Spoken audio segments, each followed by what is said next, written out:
Assalamu alaikum. This is still on the issue of men and women and so on.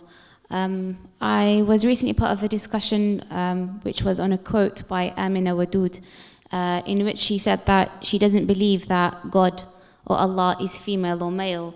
However, because society always uses the term he for Allah, and she says that we've become so comfortable with using that, and we think that Allah subhanahu wa ta'ala is male, therefore we should also use she.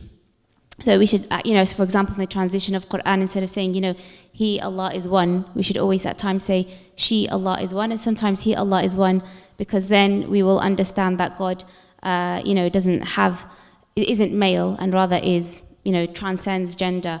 And in that part of the discussion, which I was observing, some people also said that some of the girls were saying, yes, they feel uncomfortable reading the Quran because of this use of he. So I was wondering if you could first clarify the use of huwa, the male in the Quran, but also on that topic of, let's say, feminism and so on, and how we approach dealing with inequality. If you could give a bit of clarity on where the limits are, because people in this discussion, a lot of them, they seem to be confused with how do we go about in this kind of journey of going about seeking rights for women. They start to question everything, even when it comes to language and so on. So where do we put the limits when we seek that, if that makes sense? Very good. It's a very important question, and it keeps coming. And certainly, because I really have finished writing a book on the same matters, dealing with the questions raised by many feminists, and I read so many of their arguments and some discussions, from which I also learned. These women who are feminists, they have many good arguments, and many things you can learn from them. But certainly, there are certain things which I think the misunderstanding, and duty of us as scholars is not to refute them and to oppose them and to declare them kafir or fasik. Our duty is to help them how to reform them, how to make them, because they are genuine, they want to really learn. So we have to help them how to learn, because they have grown up in an environment where these questions are very genuine. So if we become offended and become angry, it's not going to solve the problem. So we have to face the problem. And I think really when I'm being hurt by many of these questions, I feel I get reward. But if I become hurt and I don't listen, this thing I don't want, rubbish, I don't want to listen, then who's going to solve the problem? So somebody has to read this stuff and to solve the problem. So this question which you ask, I'm aware that this question actually is a question in the society, and people who grow up here, these questions keep coming. So the problem really, first thing understand really, that certainly Allah subhanahu wa ta'ala beyond this thing anyway. Allah subhanahu wa ta'ala is the creator. He's not created. So being a male or female is something creation, nothing to do with Allah subhanahu wa ta'ala. Allah is beyond all that. But Allah subhanahu wa ta'ala's description always, I mentioned when I was teaching, Qul huwallahu ahad. So when you say Allahu samad, it actually basically is Kamalu Dhat, meaning is attaching to Allah anything which can have a defect, in the mind of the people is not appropriate, because Allah subhanahu wa ta'ala is pure from any defect. Describing him with any gender, it is basically defect. So this is not allowed. So when you say she, you basically making him feminine. So this actually is not allowed. Basically you make him, you attach a gender. Then people will say when you say he, it is also gender. But this actually misunderstanding of the human language. Not only Arabic, even other language, I will come to that later on. But first let me explain to Arabic language. People actually don't understand that Arabic language is not that, there's a masculine and feminine. This is not how Arabic language is. Arabic language is that they want to make a sign for, they need to know feminine for certain reason. But they don't need things which have masculine gender or no gender. That they don't need. But for feminine gender, for somehow, they need to know. There is a reason for that in Arabic language. So anywhere where feminine possibility is there, they want to be distinctive. So either sometime by being female, if somebody is female, so that's very clear anyway. If not female, then they have some certain signs, ta and this and that, what they do. But otherwise, if there's no need for feminine and there's nothing, then they use basically, a pronoun or whatever you can say, which does not have gender. It's basically beyond gender. So not being feminine sometimes could mean masculine, but actually not necessary. So for example, al-qamar. Qamar means moon. So when we describe al-qamar, it does not mean because it has gender, huwa or something like that. So many things in the Arabic language, when we use huwa, or dhalika, not tilka, like al-kitab, dhalika al-kitab. It does not mean kitab has nothing to do with being masculine or feminine. Kitab is beyond that. Book is not masculine or feminine. Moon is not masculine or feminine. To try to understand, Arabic language, masculine is not only used for, to make gender. It also used for to make it is beyond gender. So things which are beyond gender, even for that one, that one. But when you say she, in that language, here means gender. But huwa does not mean. People don't understand huwa does not mean Arabic language gender. Huwa actually means both. Huwa could mean sometime, but huwa only means gender when it is opposite of here. That's why they always say it. When they describe, read any book of grammar written before the time of feminism. Because if you read now, you think, oh, maybe influenced by feminism.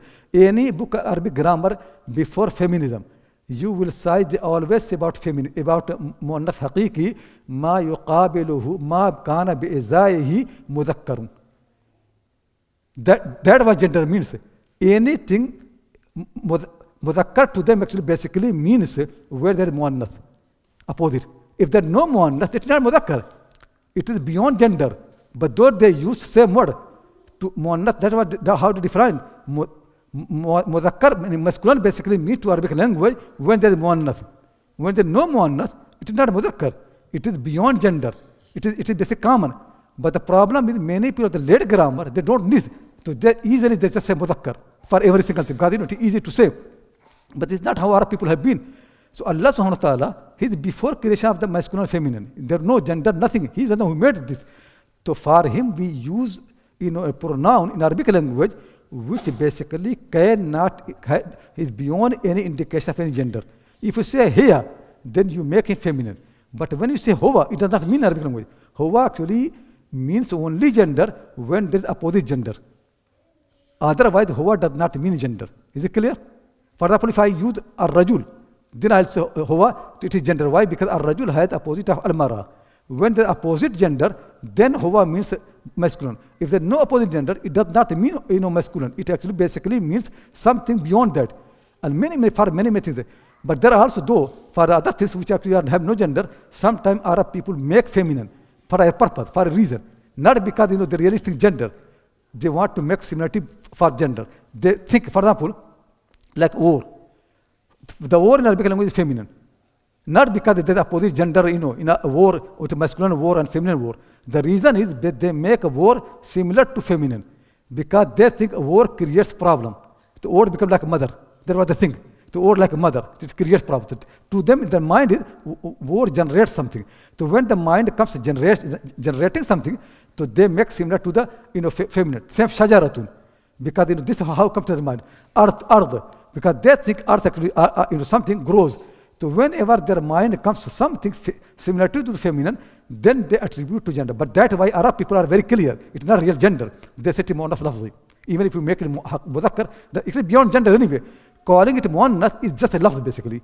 If you are allowed in Arabic language to use even mudhakkar for that, because it is beyond gender. So that don't be confused. When they make, the first thing is muannath really muannath in Arabic language is those things which has opposite gender, mudhakkar, masculine. That's what muannath really is.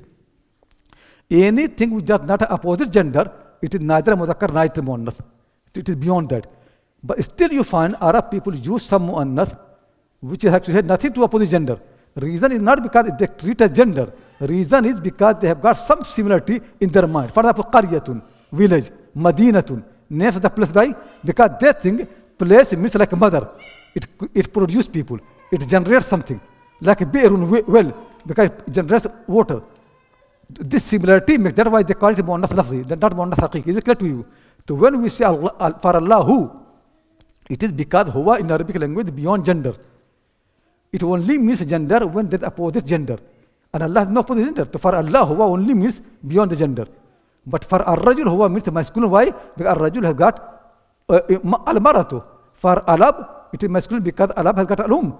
So when somebody has got opposite gender, that's how Arabic language has been. And that basically has been all the languages. Even English language has been like that. It is in modern time when people think he means masculine and she means feminine. If you read some stuff even 100 years back, you can see very clearly whenever in English they want to write something common to men and women both or beyond gender, they use the word he. He or she is very, very late feminine. He means masculine, it is late feminine.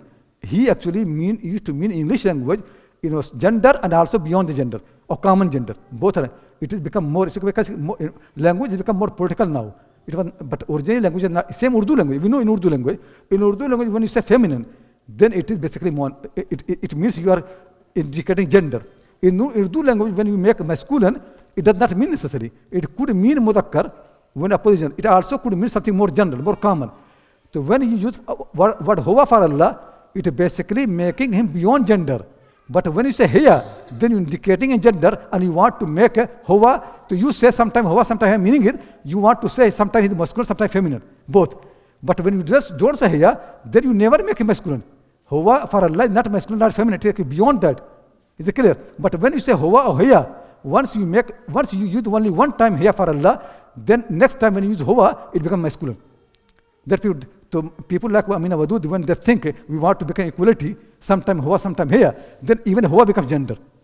But when you don't have here, then huwa is never gender. Huwa only becomes gender when there is opposite gender. Otherwise, huwa in Arabic language is always common, always gender, actually even beyond gender. Is it clear to everybody?